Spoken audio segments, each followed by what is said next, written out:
up, guys? Welcome to the TB3 special edition. This time we're talking all things college football. We got the bowl games coming up. We got a playoff coming up. Maybe some controversy around it. Who knows?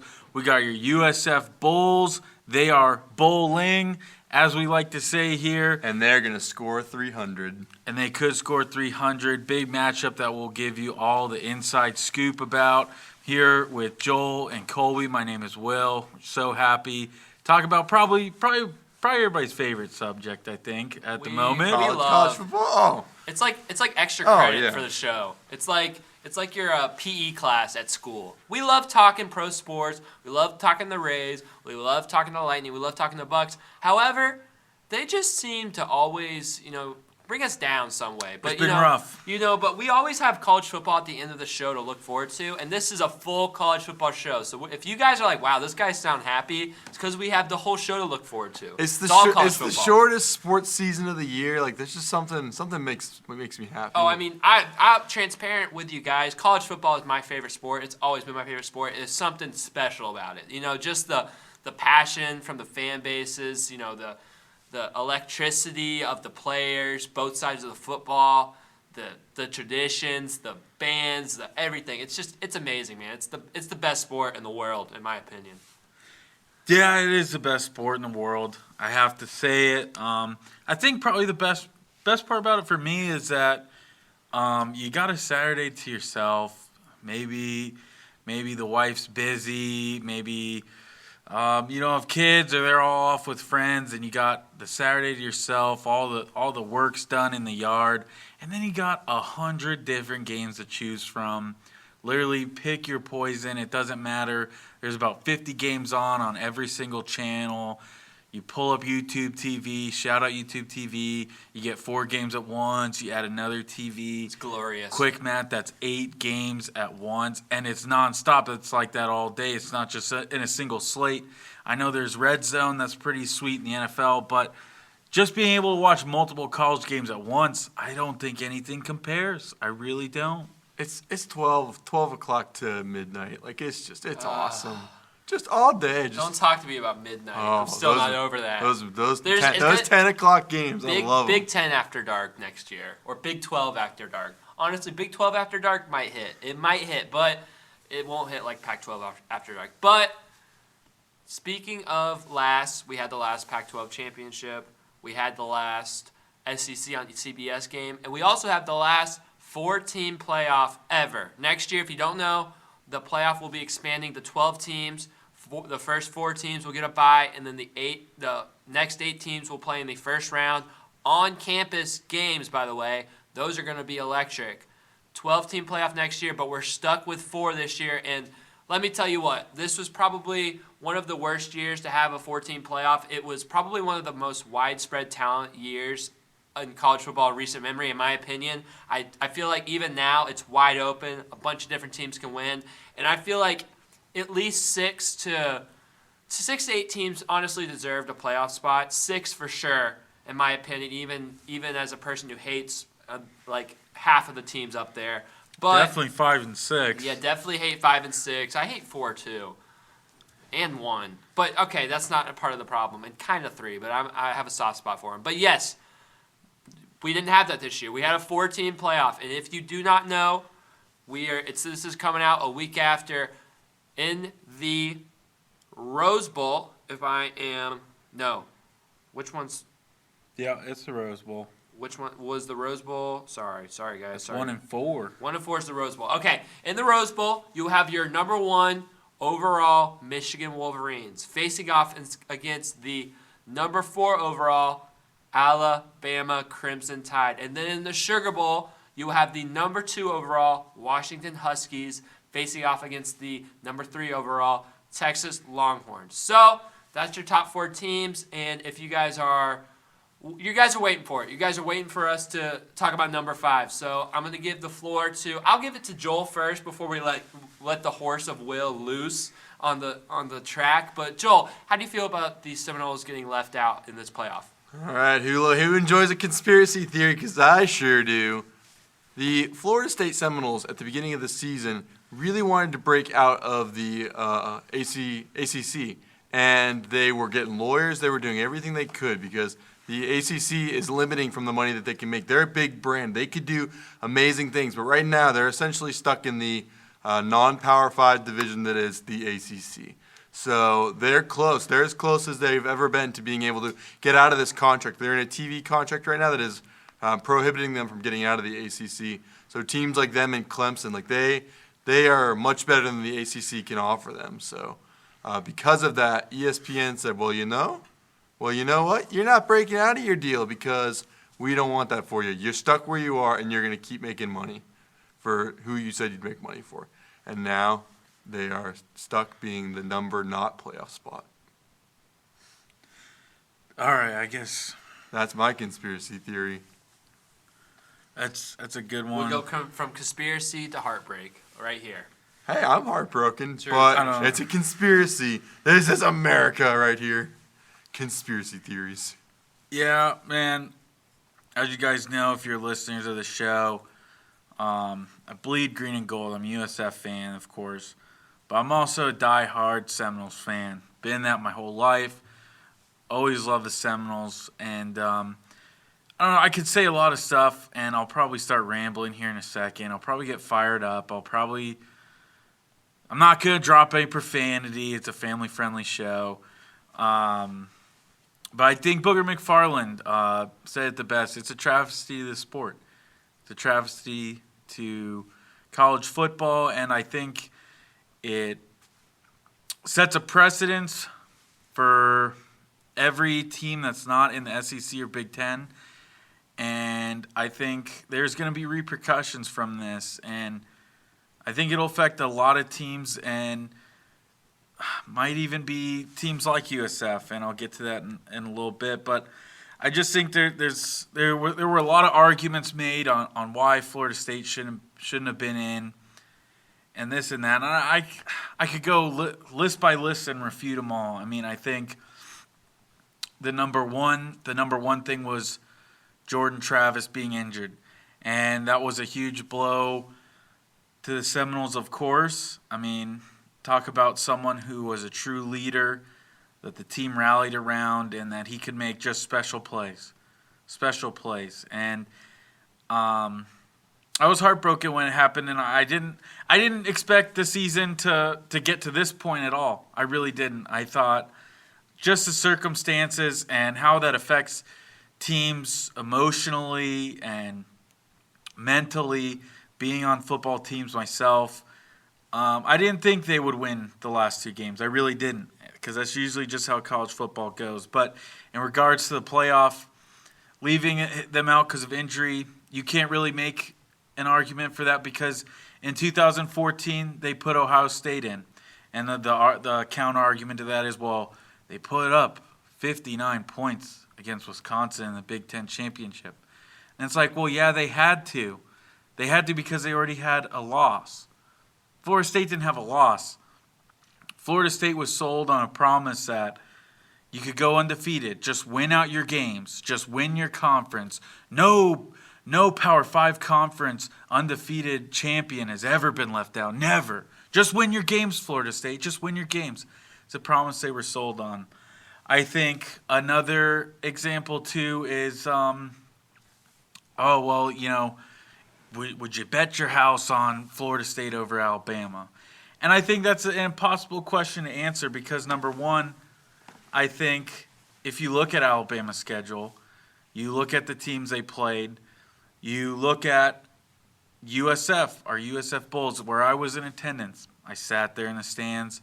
I watched that game. And regardless of Jaden Milroe not being there, Alabama's offensive line was dominated. Their defensive line was dominated. I mean, that was just a complete shutdown by USF. And honestly, they were one bad Byron Brown interception away from being tied 10-10 with 2 minutes left. And you look at Texas A&M barely escaping, Arkansas barely escaping.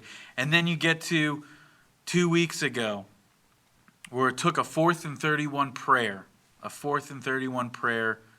for the Seminole or for Alabama to beat a 6-6 Auburn team who the week before they got embarrassed by New Mexico State at home in Jordan-Hare Stadium. Embarrassed.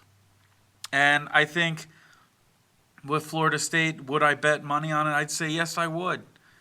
I think Coach Krzyzewski, Coach K, said it the best, is teams rally around injured players. They rally around them, and sometimes guys play better. And I think there's no better example than an ACC championship game, the performance that the defense put on by Florida State. Louisville averaged 33 points a game. 33 points a game. FSU's defense held them to 6. To 6 points. Completely shut them down. Completely. And I think you give Mike Norvell 4 weeks and Adam Fuller, the defensive coordinator, 4 weeks to figure it out with Tate Rodemaker, who would be the starter. It wasn't going to be Brock Glenn. I'd say, yeah, give me money on Florida State because that defense, playing like that, all you had to do is score about 20 points and you can win. And Tate Rodemaker was able to do that. He's able to put up 24 points in a rivalry game, and I think Florida State could easily have done that. And that's why they didn't want to put Florida State in. They're looking for eyeballs. They don't want a defensive showdown. They want the high-scoring games, quarterback versus quarterback. Put the points up. That'll keep people watching. And had Florida State been in, this would have been like a 17-13 kind of game for the playoffs, and it wouldn't have attracted as many people. And because of that, being the beauty pageant it is, they said, no Florida State. We want Texas. We want Alabama. And it's wrong. That's not the way this should be. The first time a undefeated Power 5 team has been left out, and it is cruelty. And it's because ESPN and all these college football people are greedy little jerks. Well, as many of the listeners know here, I do not bleed garnet and gold. I bleed green and gold, of course. USF lover. That's what brings us together. But I also bleed orange and blue. I do not like FSU. I'll be transparent. When I saw Alabama was in, I pumped my fist because I don't want FSU in the playoff. Yeah, because you're scared of them. No, I'm not scared. Well, no, I'm not scared of what they would have done in the playoff. They would have gotten scudded. But that's a different thing. But That's just wrong. But here's my thing here. First off, like I said, ecstatic that FSU's not in there because I don't want FSU to have any success. Quite frankly, and that's why college football is so great. Because not only do you have passion for the team you love, you have passion for how much you hate the teams that are your rivals. That's what makes college football so amazing. That's why it's the best sport in the world. However, I'm on record. I put out an Instagram clip 2 weeks ago. I'm on record. I said I don't think it would be fair to the players in FSU if they got left out if they are undefeated. I'm on record saying that. And I do agree that. So here's my thing. Couple things that I just noticed from this situation. First off, Joel kind of mentioned it, but I will reiterate it. ACC did not get treated like a Power 5 conference this year. They got treated like a group of 5. I think the closest comparison to what happened to FSU is what happened to UCF in the 2017 when they weren't able to make the playoff and they declared themselves national champions. I think that is the closest situation that happened. And the reason UCF didn't make it is because they're in a group of 5 conference and they only had 2 quality wins, one against the USF Bulls and one against Memphis. That is the same treatment the ACC got this year. Is that fair? I wouldn't say it's completely unfair, personally. But I do think the ACC is a Power 5 conference. A bunch of people went to a bowl game. I know, Joel, we mentioned that a couple weeks ago. But at the end of the day, the committee did not treat the ACC like a Power 5 conference. Second of all, what was I going to say? It's hard. It's hard because you get to this 14 playoff at the end of the year, and you're supposed to look at a team's full body of work. But it's really hard not to see what Alabama just did, picking up the best win of the season. That Alabama's win over Georgia is rivaled only by Texas's win over Alabama as the best win of the season by any team. And you see that, and you compare it to the game that FSU had against Louisville, only scoring 16 points on a defense that on average was giving up 30 points per game. And you compare those teams and where they're at, it's hard. I do think at the end of the day, the games matter. The LSU game at week 1 should matter just like any other game. I agree. But it's just hard for the committee. Well, this committee. So that's another thing. That if I was an FSU fan, I would be frustrated at the fact that the committee seems to change their what they grade off of, what they go off of every year. Because there's been teams like you look back, I think it was 16. I think it was 16, right? You had a 1-loss Ohio State team in. You had a 2-loss Penn State team that won the Big Ten championship and beat Ohio State, but they just had a couple early losses. They were playing much better than Ohio State. If that situation had gone on in this year, I think Penn State would have been over Ohio State. Just because of they would have felt like Penn State is the better team right now. But that's not what happened. They put Ohio State in over Penn State in 2016. So they're switching, they're flip-flopping, and I completely understand that frustration. I think it's fair. I feel like there's been a lot of recency bias in all this. It's like Alabama lost a game, and yet because they beat Georgia, they're like, oh, well, we just saw that 24 hours ago, so we have to put them in. Like, that just makes sense.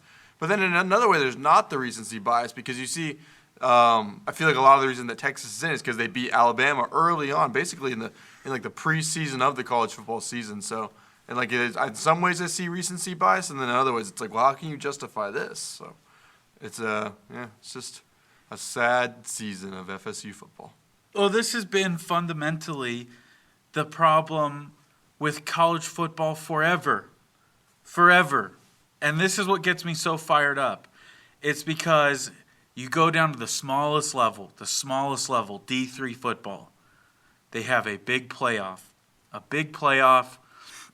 regional. I don't know the number of teams. It's at least 12. Then you go up to NAIA ball. NAIA ball, what's their playoff system? It's the same thing. At least 12 teams, regional. You're respected for winning your conference. I don't think anybody goes in if they don't win their conference in NAIA. Then you move up to D2. Same thing. Big playoff, regional. The conference matters, winning matters. D1, FCS, the same thing. Some of the most exciting playoff games when there's a lot of fringe NFL guys on those rosters, and you have true national champions. And then we go up to the corporate greed level of D1 FBS. And from 1869 until 1999, we had a bunch of people who write articles vote on the national championship.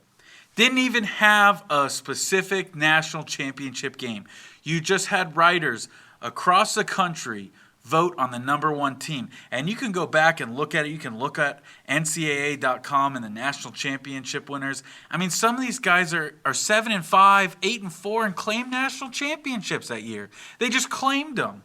They didn't even get voted AP number one. And then we get to the year 2000. From 2000 to 2013, we've had a computer system decide number one and number two. And now here we are from 2014 into the last year of this, where we have 13 various ADs, athletic directors, coaches. I mean, I think there's celebrities on it the first year, if I'm not mistaken. I mean, just random people who are beholden to no one. ESPN owns this whole thing. They can do whatever they want. And this is a problem with D1 football. And with the committee doing this, they've decided what teams matter and what don't. I mean, I think you guys can agree. One of you already mentioned it. And for you guys listening at home, I mean, do you like that the Pac-12's gone? Do you like that it doesn't exist anymore? Well, guess what? And thanks to Boo Corrigan, who's on the CFP committee, he is the athletic director for NC State, and his dad created the ACC. Well, you know what, Boo Corrigan? You killed the ACC. You killed it. And now you've set the precedence that there's really one or two conferences that only matter. Only matters. Doesn't matter what anybody else does. You can win all your games. You can have great upsets. It doesn't matter. It doesn't matter. And why have we come to this? Why have we come to this? Why have we just decided that there's one conference that's better than everybody else when we've never had a clear playoff to decide that? We've had a computer pick the winners. We've had a computer. We've had voters. And now we have a 13-person committee run by a sports entertainment program. And now you just have, with that, you have people like Kirk Herbstreit and Reese Davis and Greg McElroy and Paul Feinbaum, who are employees of this entertainment company, spew the talking points for their conference, which they have the biggest deal with, and now we have just ruined college football. I don't see why there's a need to play this, because if one conference is truly so superior than everybody else, why is Alabama not the national champion right now? Because if the SEC is that much better than going 13-0 and winning your conference against D1 FBS teams, what does it matter? It doesn't. It doesn't. And you're going to see teams have to hop into these conferences, and you really don't have anything. You don't have any divisions, any regions. You just have 2 super conferences. And then there's going to be teams like USF. There's going to be teams like USF who can't compete. They can't get the money to leave their conference. They can't get the NIL money that other conferences can. And you're going to see these football programs fizzle away. And my point being is that it never should have come to this. It never should have come to this. But corporate greed has ruined the best brand of college football that exists, and probably one of the best sports leagues, as you could call it, that ever existed. The mom and pop restaurants are going to die off, and soon it's going to be the battle of McDonald's versus Burger King. Okay, so I think there's a point to be made. I agree. I think the TV deals, first off, I completely agree with you on your playoff point. There's no reason to not have a playoff system. I mean, the fact that, like you mentioned, until 1999, they're voting in winners, that blew my mind when I found that out. That is something that I couldn't even comprehend. I'm like, we're just, at the end of the season, we just say, 30 people, they said Washington won that one. They're national champions. And it's crazy. It doesn't make sense. The BCS had its flaws, and this system has had its flaws. And it's crazy that it's taken this long to get to an actual playoff in a sport that everyone loves. Everyone wants more games of college football. I'm so excited to see what a on-campus playoff game is going to be like. I hope and pray that the Gators make one so that I can spend as much money possible to go to that game, because that will be absolutely insane. And it's crazy that it's taken this long to get to this point. They only play 12 games. I don't get it. NFL have played 16 games now, plus playoffs. 17. Sorry, 17 games now. You're Hopefully right. They 18 played soon. They played 17's 16. weird. Now they play 17. There's no adding 1 or 2 more games and you get to 15-0 instead of 14-0. That's not going to change. It's not going to do more harm than it is going to do more good by getting the best teams. However, or getting the best results and best teams in the championship. I agree. And I think if we had this 12-team playoff from the start, there would be completely different outcomes. I look at a team like if there's a 12-team playoff in 2020 or 2019 for the Gators, I think the Gators could have made a run there. You got Kyle Trask hot. You got a hot offense. 2019, you just got beat by Georgia. You lost early. You lost to Joe Burrow in Death Valley, and you got beat up Georgia by 7 points. Florida gets in 2 losses in that year.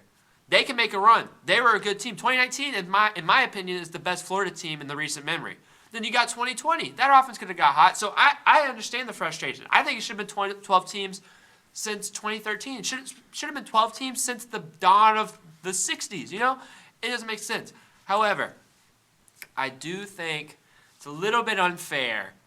It's a little bit unfair, all these conspiracy theories. I think it's a little bit more straightforward. First of all, I think SEC bias is real because it should be real. SEC has been the best conference for years. It's been a down year, I agree. But the SEC conference has been the best conference for years. They've won countless national championships. But that's my point exactly. It's because a computer has put them in there, and a committee of 13 people has put them in there. But I mean, they're beating And the other teams sometimes they play. they're beating one or two teams when they played nobody the entire year but I mean, themselves. You can look at these teams. You can look at 2019 LSU, those old Alabama teams. Don't get me wrong. There's a couple losing. good teams in there. They're not losing. I mean, But this is a bias we've set, though, is that they're better because they've Do you won think- national championships. okay. Well, they've been voted in. It's a They haven't had to popularity prove thing. themselves. who 2022 Georgia? Who's beating them that last year? If I'm if not they- saying every single year, but I'm 2021 saying Georgia. I'm Who's saying beating them? more of the past with the BCS and the AP poll. We've gotten to that point where you've had super teams because you've told everybody, you've told recruits, you've told fans that this is just the best conference. It shouldn't be like that. Well, it is the best conference. And I frankly disagree. You called the ACC basically a G5 school. They have a 6-4 record against the SEC I this said year. the committee called that. I didn't say that. I said the committee gave them the Group of Five designation for this year. And I understand that. But I do think at the end of the day, the College Football Playoff Committee decided that in their contract, in their rules of what makes a college football playoff team, they were going to roll with team that is the 4 best teams that on paper right now. And do I think that's fair? And do I think that has holes in that argument? Absolutely. There could be an 8-4 team playing the best at the end of the season that should be in if you're going off that logic. It's a hard you give some and there's always going to be a problem with your argument at that point. So that's the problem with leaving FSU out. Because if you say we're taking the 4 best teams, you got Georgia at 6. Georgia is not. If you're taking the 4 best teams, you got to put Georgia in there. You've seen it all year. I was shocked they put Texas instead of Georgia. Like, I was thinking if you're going to go for more one-loss teams, like, you got to go Georgia. Well, then you see, like, Texas is getting rewarded for winning the conference and winning early games, and FSU isn't. So that's completely unfair. I agree with that. I think that's completely unfair. Like, I would have put Georgia instead of I would have put, like, just Texas makes no sense. Like, that's the piece of the puzzle where it's like, all right, you either put FSU in first or Georgia in second. Like, Texas was third in line for me for that spot. Yeah, I think Texas deserved it. I mean, they won their conference. They have one loss. They had the best win of the season. If one of the two, like we said, either Georgia or Bama over Georgia or Texas over Bama. I mean, I was pretty confident they were going to be 3, and that's what they were. But I was not. The kind of like meddling that the committee did with this college football season happened at 4, in my opinion. I think it was one of those things where it's like, I didn't want FSU to be in there. I still believe, Will could tell you differently.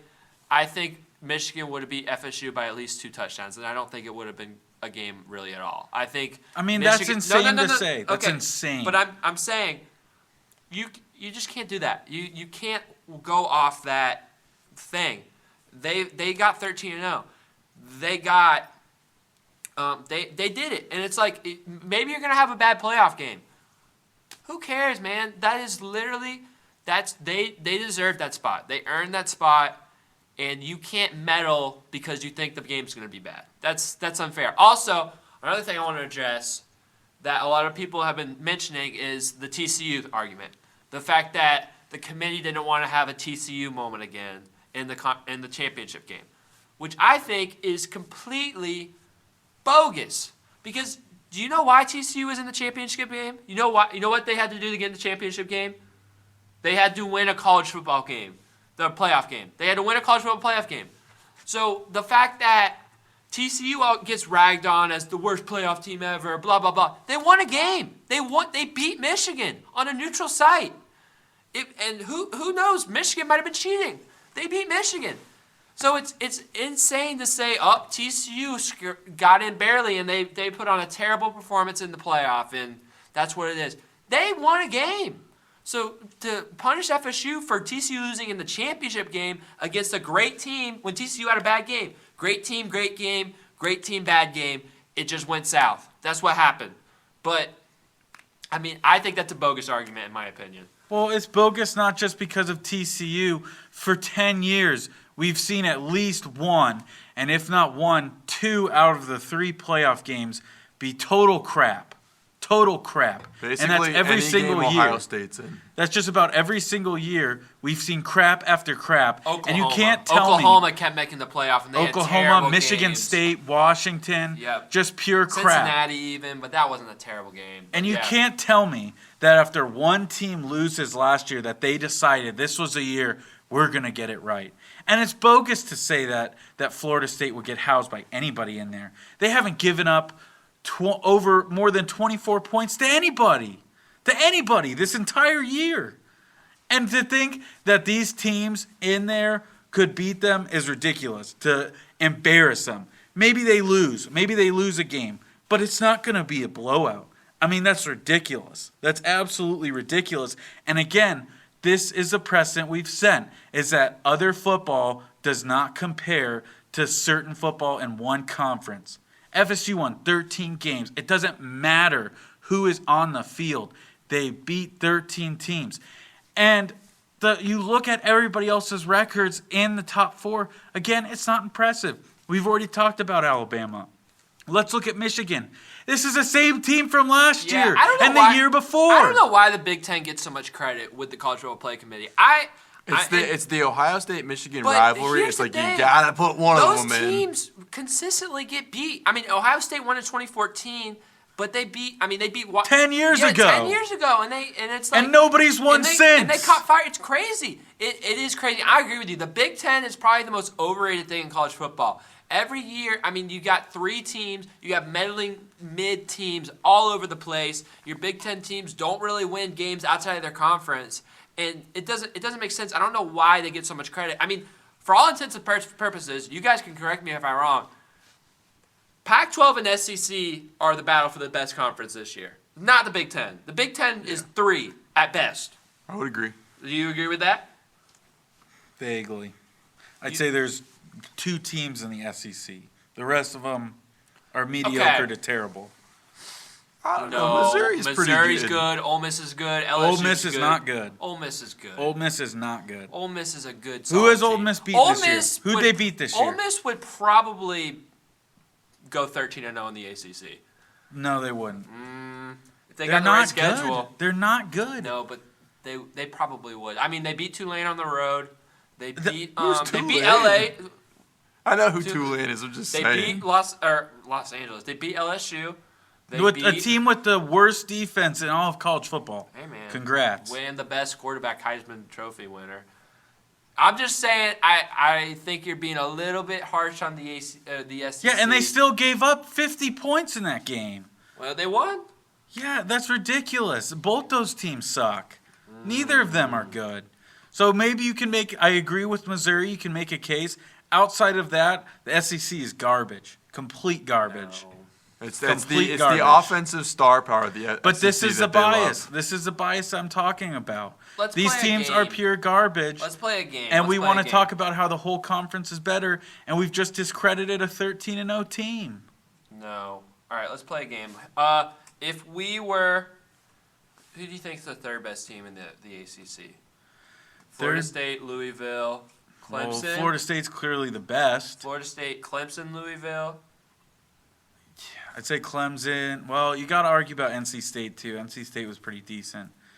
I'd say, not that the rankings are going to say that, but I'd say Florida State's number 1. I'd say Clemson's number 2. NC State's 3. Louisville's 4. Miami's 5. So NC State. NC State's not beating Alabama. They're not beating Georgia. They're not beating Missouri. They're not beating Ole Miss. They probably could beat Ole Miss. They're not beating LSU. They definitely are going to score points on LSU, and their defense is good. They can't keep up. Yeah, that's ridiculous to say. They can't keep That's up, I'm sorry. LSU hasn't stopped anybody this They year. can't keep up with Jane Daniels. Yes, Let's not they be can. weird. Let's not. Don't. do Yes, this they now. can. Neutral site. I take Tennessee over NC State. That game would be really this team close. is That would be a terrible. close game. That would be a close game. I agree.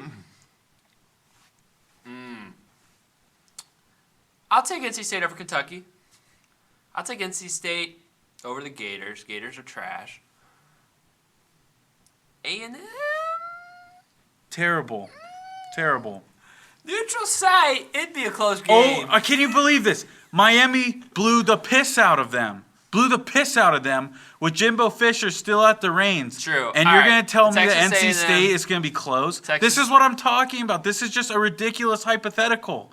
This is just you saying the SEC is better looking at head-to-head matchups. I think 6 SEC teams would beat the third best ACC team. A&M would not beat them. That's was me your joking. thought, though, because, again, this is just SEC I bias. think a lot of people would agree with me, though.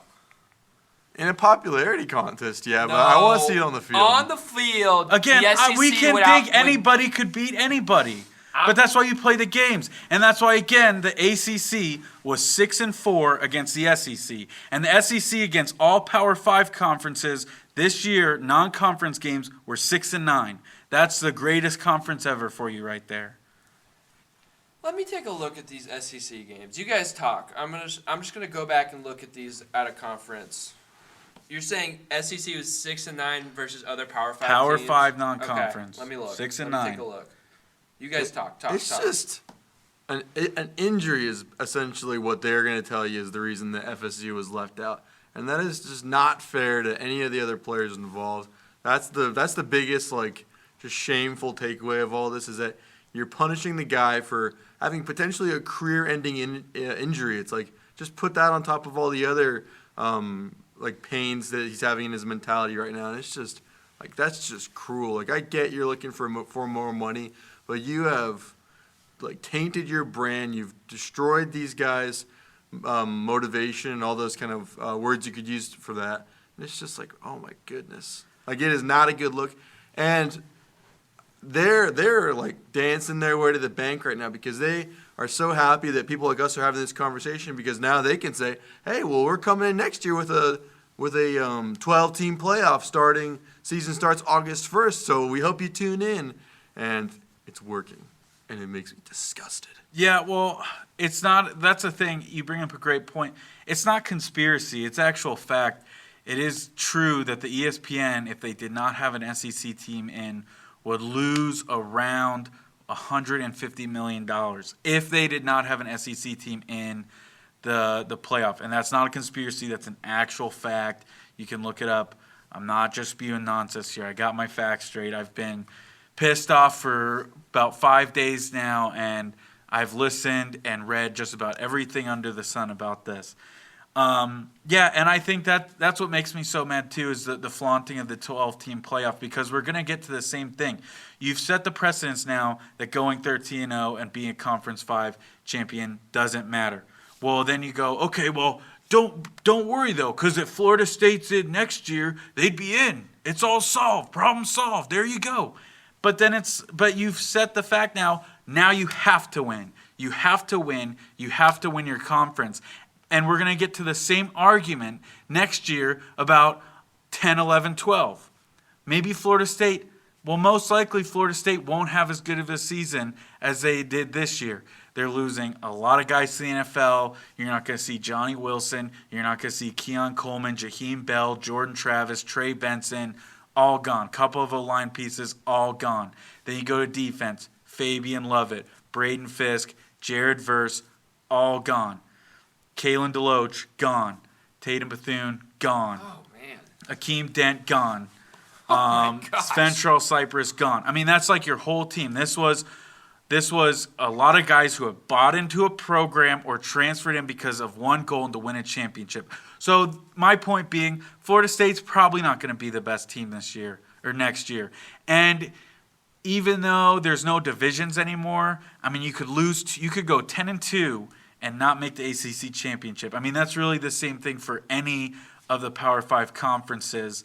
And then we're going to get to the argument next year. Well, they're 10-2, but are they really better than 9-3 Ole Miss? Are they really better than 10-2 Missouri? Are they really better than 9-3 Penn State? And so it's going to be the same thing next year. So now for anybody who's not in the Big Ten or not in the SEC, you must go undefeated, win your conference to have a shot.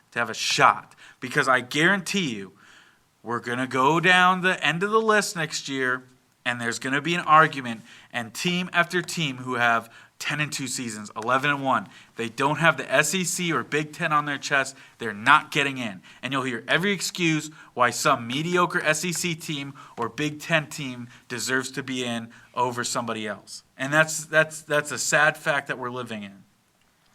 I feel like the ACC was kind of farming off the bad SEC teams in those non-conference games. But that's all right. I agree. I think if they're the greatest conference, they should still win. They should still win these games. Games against the Gators But don't count. it's carried by two teams. No. It's carried by two teams consistently. It's not like you see multiple SEC teams in the playoff or in the BCS. It's been two teams. Two. Nobody else has even come close. Two teams. Well, I mean, I don't think Vanderbilt's been good in my lifetime. You could say that about the ACC. I mean, their playoff success has been Clemson.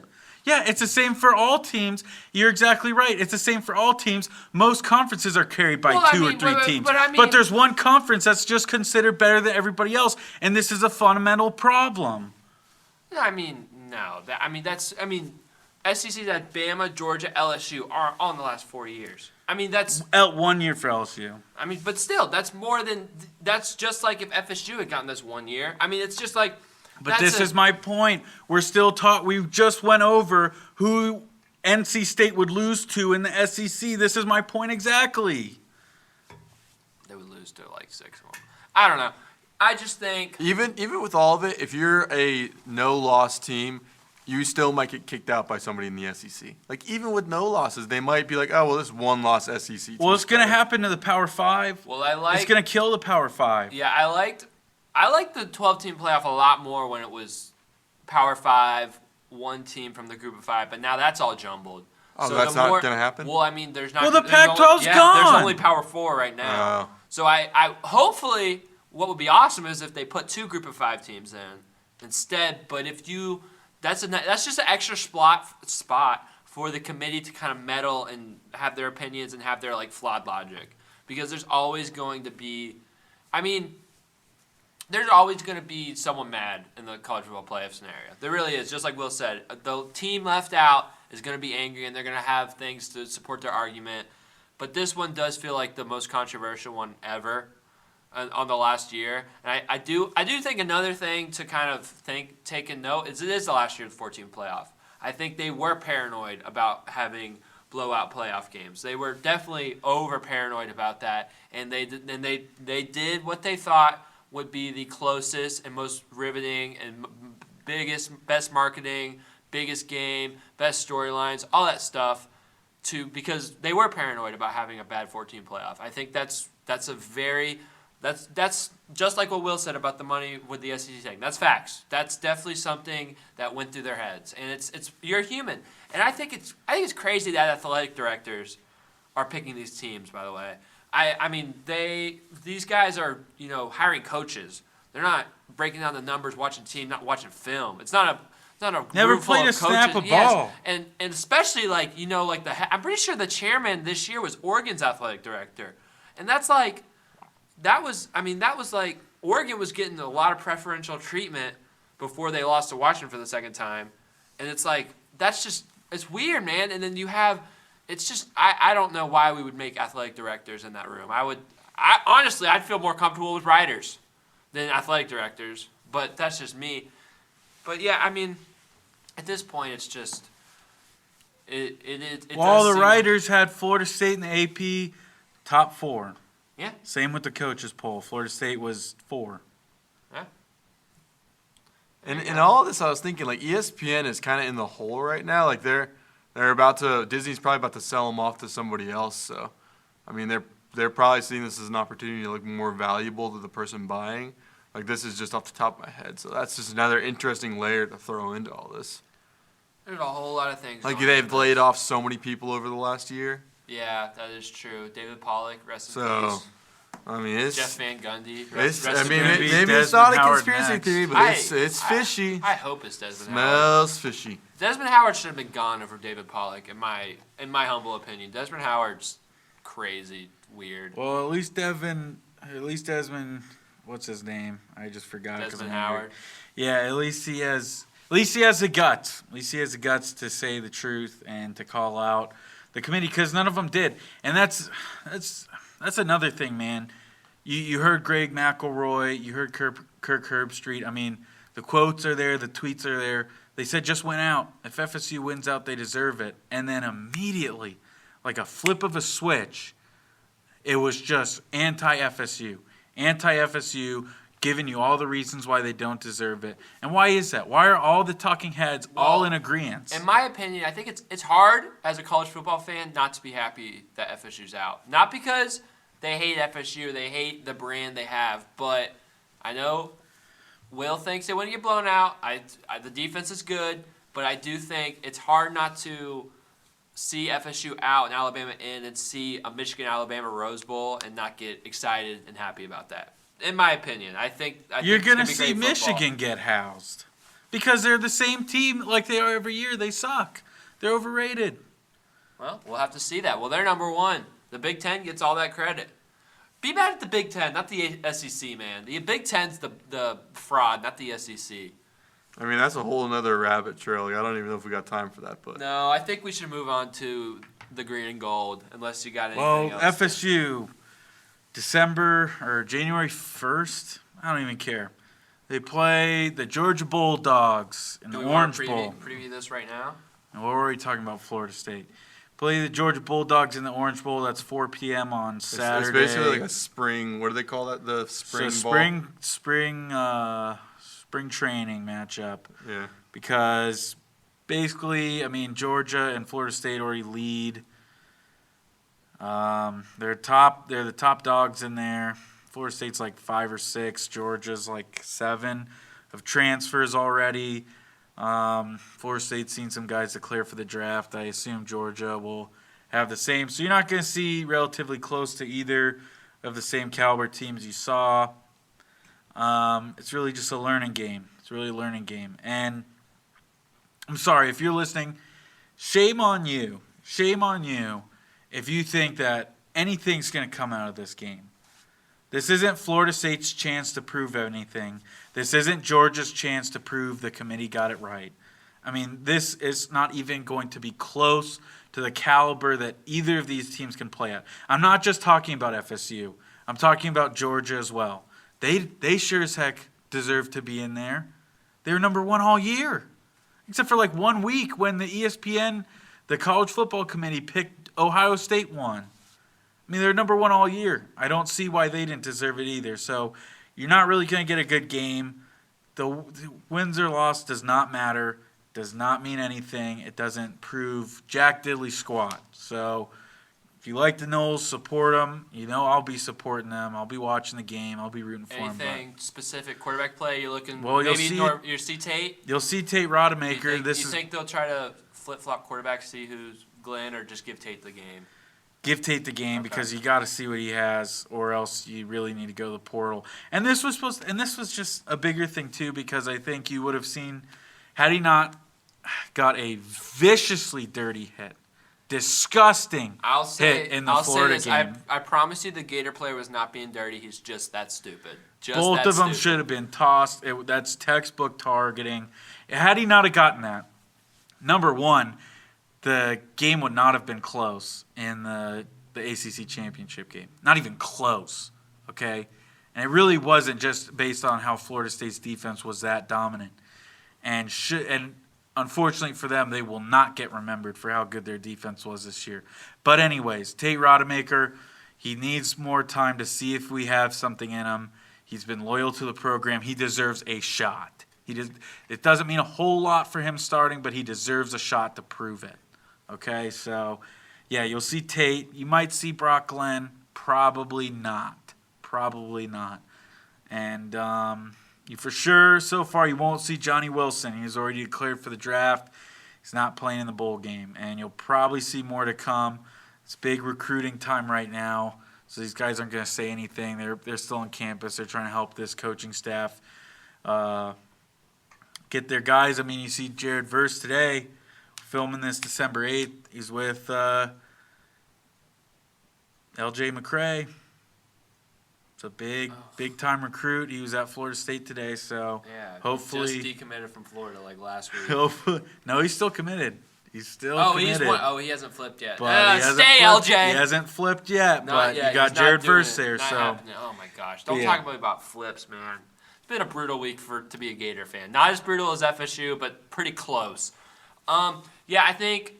What am I gonna say? I think it's very, very likely FSU goes out in the portal and gets a quarterback. It's a deep quarterback portal. There's a lot of players, so it'd be hard for me to see Tate or Brock Lynn being your quarterback in 2022. Yeah, I mean, they do have 4-star Luke Kromanek. I believe that's how you pronounce his last name. He's from Georgia. Redshirt freshman? No, he's he just finished high school career. He's a 4-star recruit from, it's like Benedictine Military School in Georgia.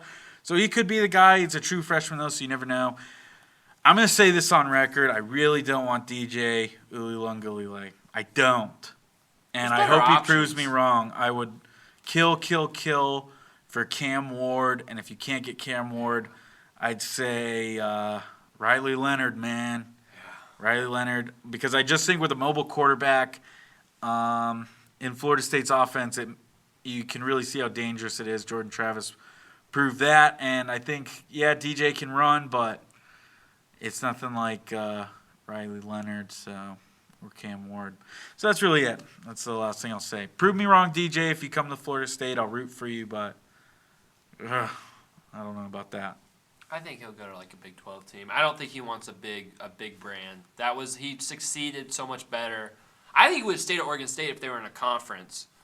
Well, on three, they seem to know everything. They're predicting Florida State. Yeah, I think there's better options for Florida State too. But yeah, that's your somber, angry part of this episode. Now we're gonna move on to just pure bliss, the USF Bulls.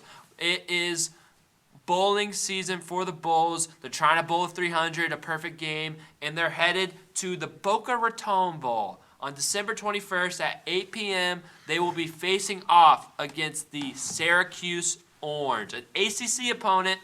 Opponent that some of us have seen live on television before the season, and the Bulls are looking to end their season off with a bang, with a great bowl victory in this one.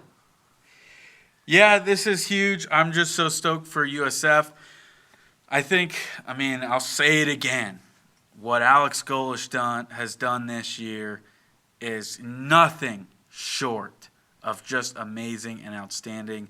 In my book, win or lose, they're still a year ahead of where they were today. We got a couple other news about USF that we'll get to in a little bit. But, yeah, win or lose, what a huge accomplishment to get to a bowl game. But let's go win it, man. Syracuse, despite going 6-6 and being postseason eligible, they did fire their coach. They just hired Georgia's secondary coach, Fran Brown, if I'm correct. Mm-hmm. Seems like he could be good. But he's already done like the cardinal sin. He said he's a Syracuse guy for life, and it's like, again, you go 12-0 or something miraculously, you'll probably be at Texas A&M. So, this team can this team keep it together? It's hard when you lose your coach. I don't know how many transfers they got or who's playing in this game. Their quarterback Schrader this year. 1,600 yards, 13 touchdowns, 6 interceptions. Man, just compared to Byron Brown's stats, that's just insane. Byron Brown, what a heck of a season. They need to give out like a G5 Heisman because Brown would have won it for sure. I'm excited. I'm really excited. Boca Raton, stay in Florida. It's going to be nice weather. Bulls run this state, baby. Let's go. I think Will mentioned Garrett Schrader, the Syracuse quarterback. His passing stats are pretty subpar. He does, however, have almost 500 yards rushing on the season, so he's a mobile quarterback. Syracuse's running back, LaQuint Allen, rushed for over 1,000 yards on the year, so they have a formidable rushing attack. So that's going to be a key for USF in this game. They got to stop the run. We've seen teams get some gashing runs on USF, especially when they were struggling in the middle of the season. If USF wants to win this game, they got to be able to hold up front and stop the run game. This is this is the cherry on top. Like we've been saying, nobody expected this. Everybody was expecting like 0 to 2 wins on the year. So let's win this game, and it'll keep the mentality of the team going. Like this is a winning culture. You're going out with a good taste in your mouth. Like all you're remembering from the end of the season is winning, and that'll keep some of these players in the system that might want to transfer out of it. So to win this game would be big just for the ongoing culture of this team going forward. I completely agree. 2 wins, though. Yeah. I don't know who picked that. I Not all of us predicted those 2 wins. I wasn't talking about. I was talking about the national guys, not this peewee over here in Florida. Yeah, that's funny. I think a lot of people. Hey, one day they'll be talking about our predictions. That's true. I think a big thing that Will talked about was Syracuse as a new coach. I feel like in my experience, a lot of these bowl games, when you have these new coaches come in, I feel like the people play harder a little bit. I feel like they're trying to stay to show that they're in for the long run. They're trying to show that they are worthwhile for a new coach, that they're going to keep their playing time, their spot, all that stuff. Syracuse did. Whatever interim coach they had won that last game against Wake Forest for them to get them bowl eligible. They were 5-6 and they became 6-6. So they have experience winning under this guy, and I think they're going to come out inspired. I hope so. I really hope so, because I'd love to see USF get a really good game. But I think USF's going to come out even more inspired. I don't think there's many teams in this bowl season, non-playoff, that are going to be as inspired and as motivated as USF Bulls. Just coming from what they had last year, coming from how they finished the season, getting their 6th win on the last game, I just think they're going to come out with their hair on fire. I think it's going to be – I really hope for a great game for the Bulls, man. Yeah, me too. I agree. I think this got to fire this team up. And I know I'm not in that locker room, but I know for a fact there's got to be some guys who have been through some rough times at USF. And, I mean, for teams like this, these bowl games mean a lot. They mean a lot. You get a ring. You get to go to different parts of the country sometimes. So these bowl games really mean a lot, especially for a team like USF. And go win for your seniors, man. Go win for your seniors. Send them out the right way and start a legacy. You can look back. You can look back at a game like this and go, this is when the program turned around.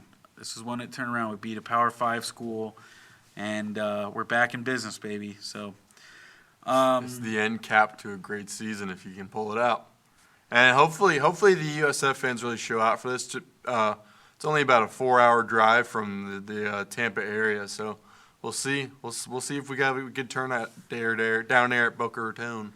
I'm hoping so. We're hoping to correspond. We don't know yet. It's a Thursday night game on a work week before Christmas. It's going to be hard, but we're going to see what we can do. As for the game, I think another big key for USF is to limit the big plays of Syracuse.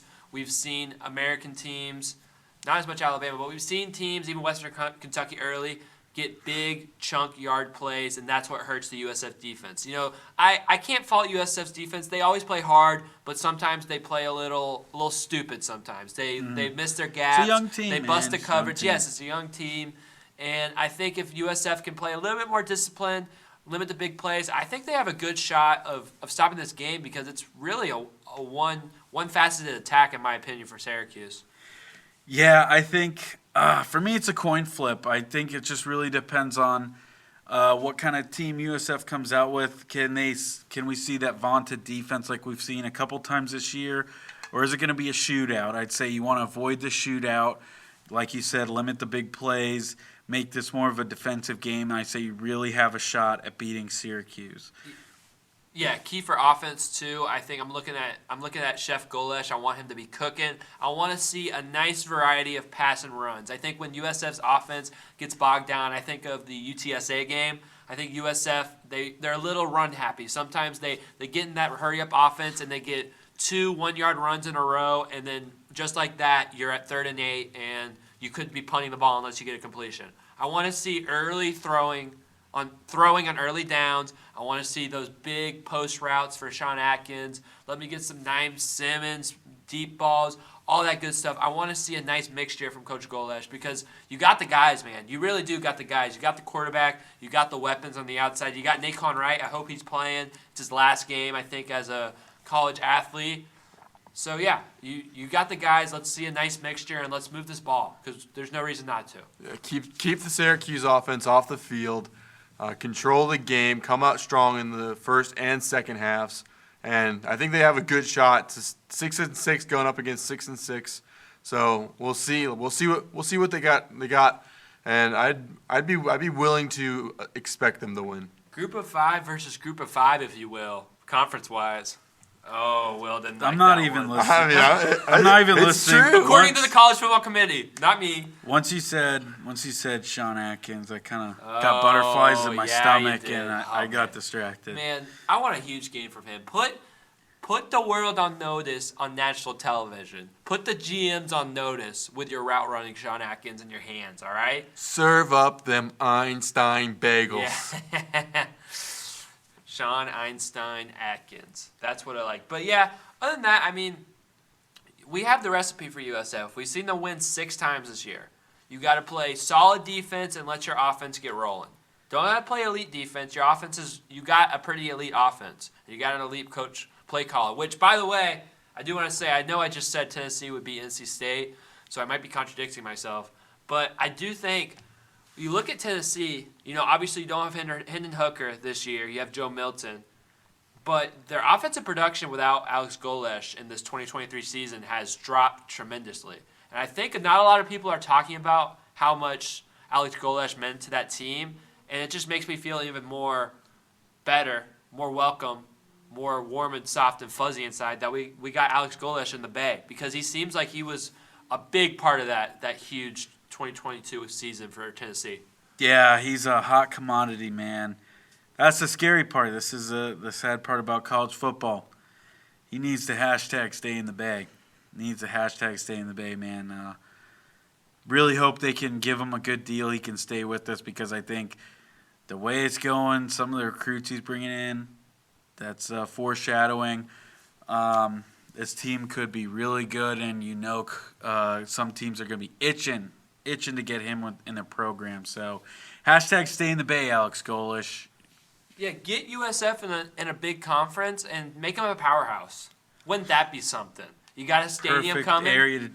Yes. You just broke the news. Breaking news. My Breaking news. bad. Breaking news. Last week we saw some renderings of the stadium, and there's broke ground.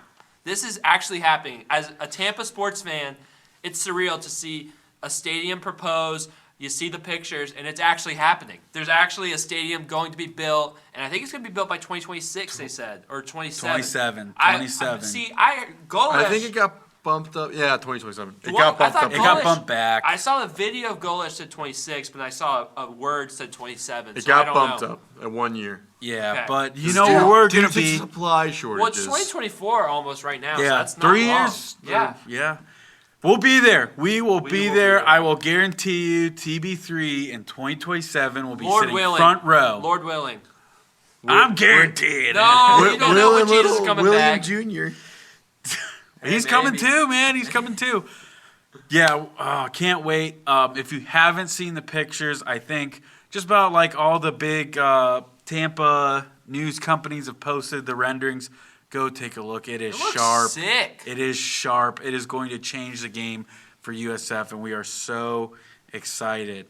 I guess if we're breaking news and breaking ground, Yes. The exciting thing about the USF Stadium is I heard like it's expandable to like 15,000 more fans. So let's just get those expansions in there awesome. now because they're going to the Power Four. what? Yeah. Name the stadium? Public Stadium? No, that's for the Rays. Let's Publix go. Park. Shoo. One of them lawyers. I don't know. Zaxby's Field? One of the Oh, don't tempt me right there. Beef O'Brady's Field? Beefs. Morgan and Morgan Field. Oh man, that would honestly Morgan and For the Morgan people Field. field. That would actually hit, bro. Like you could put for the people like under something. Okay, that For would the actually People hit. Field. Yeah, that's a good Busch one. Gardens Field. Yeah. Oh. Jungala Field. That would Jungala be Stadium. sick, bro. You got the roller coasters all over. But yeah, we have more breaking news here. Yeah, so hashtag come to the Bay, hashtag stay in the Bay. 4-star tight end, Jonathan Eccles. He was committed to Tennessee, 4-star, big recruit. He has just flipped to USF. He has just flipped to USF. USF has a 4-star recruit coming in, tight end, another weapon for go. Byron Brown. Dude. And this commit puts USF under the top 50 recruiting classes. They're 49. They're 49. They were 60 last week. That's a huge jump. No other group of 5 school is in the top 50. USF is the only one. So if you're already excited about next season, get even more excited because transfer portal is coming too. too. Fun. Dude, that's what I'm talking about. A group of 5 team has a spot in the 12-team playoff. It might be USF, man. Come on, dude. Home playoff game at Raymond James Stadium. Dude, imagine 60,000 green shirts and Ray J for a USF home playoff game against like Ohio State, and they pull the upset. Are you kidding me? I get giddy thinking about that. If it's Ohio State, there's like 60,000 Ohio State fans and like 30,000. And we're fighting all of them. I'm getting there. I'm showing. Me and Captain USF are fighting them. Yeah. You guys seen him? He goes to every game dressed up in a green and gold Captain America suit and stands the entire game. That's He's awesome. Literally went to every single one. He is a true hero for USF. Captain USF, you are my hero. But yeah, great news coming out of USF. And we want to see more great news from USF on December 21st, 8 p.m. What channel? Is it ESPN Maine? That would be ESPN Maine. Yes, 8 p.m., ESPN. 12:21. All right. We don't want to hear Syracuse 3.5-point favorites. Bet the Bulls right now. Bet the Bulls. All right. Bet the over for sure. It's like Yeah. 60.5. Oh yeah. Bet the over. But Joel, Yes. we'll start with you. Who is winning this Boca Raton Bowl? The Bulls. The Bulls will be winning this game. The Bulls. Stand up They're right winning. now. And They're face winning. the Bulls sun. are winning this game 27-17. Joel's saying. Okay, don't bet the over. Joel's saying bet the under. Bet the under. Bet the under. That's interesting. I don't care. I don't care. If I get a pick, have a chance to pick the Bulls in a bowl game, do you think I'm really going to pick against them? Heck no. Why would I do that? I'm picking USF. They're winning this game. Easy money. It's going to be 38-27. Give me the Bulls. And we're going to make that a clean sweep for the USF Bulls, as I think the USF's going to win this game 45-35. I'd love that, actually. Points. Let's go. Then bet the over. Bet the over. If you like, if you're listening, you agree with Joel more, bet the under. If you agree with Colby more, bet the over. I'm talking out of my butt. I made that up on the We spot. can bet now. We can bet now. Hard Rock Bet is legal. I got a couple parlays already for the NFL See, weekend. if we're hitting, bro, we can give you guys like the bet of the week. We can. I'll drop work money on on the show. I will drop money on the show. Send me your bets too, and maybe I'll place one of them. Maybe I'll pick a lucky winner and do a crazy parlay and lose all my savings. But I'll do it for you guys just if you give us a like and subscribe. Seriously, I'm that desperate. I am that desperate, guys. Man, we're not that desperate. You guys have actually been showing support. But yes, that is the USF Boca Raton Bowl, our predictions. And now we're going to move on to the New Year's Six Bowls. We're going to move on to the New Year's Six Bowls. We got a whole lot of bowl games, not Bowls games. I wish we had a whole lot of Bowls games. We got a whole lot of bowl games that we're going to recap. We're going to go a little bit in depth on these New Year's Six Bowls, all right? So we're going to go in chronological order. We are not animals here. So First one is going to be on Saturday, December 30th. Actually, first one's going to be on Friday, December 29th. My bad. This one's a fun one, actually, depending on who plays. But we're going to have the Goodyear Cotton Bowl Classic, Ohio State versus Missouri in Dallas, Texas, in Jerry's World. This could be a good game if people are playing. I like this game. well, I mean, I hate to be the bearer of bad news. It's not going to be a good game. Ohio State has lost just about their whole team to the transfer portal. They do. They have lost a lot. I don't know. Marvin Harrison's considering coming back because they offered him a crazy NIL Yeah, deal. he might be the only one out there on the field because Ohio State leads the NCAA right now with the most transfer portal Their quarterback guys. Kyle McCord is Cal gone. McCord, their running back, their receivers, Trayvon half their Henderson? defense. Yeah, Really? He's I did gone. not see that. That is insane. let me make sure. But yeah, this is gonna be a Yeah, I think Missouri, man, they're kind of in that spot, like, same type of deal with USF, but Missouri's obviously upscaled. They're just really happy to have the season they had, 10-2, got some big wins. They're going to the Goodyear Cotton Bowl Classic, and I think they're going to be motivated. Not Henderson, Trianum or whatever his name is. They're back Henderson up. might be going to the draft, though. He might not Yeah, play. so he might be I don't going know. too. So, but yes, be on the lookout for that.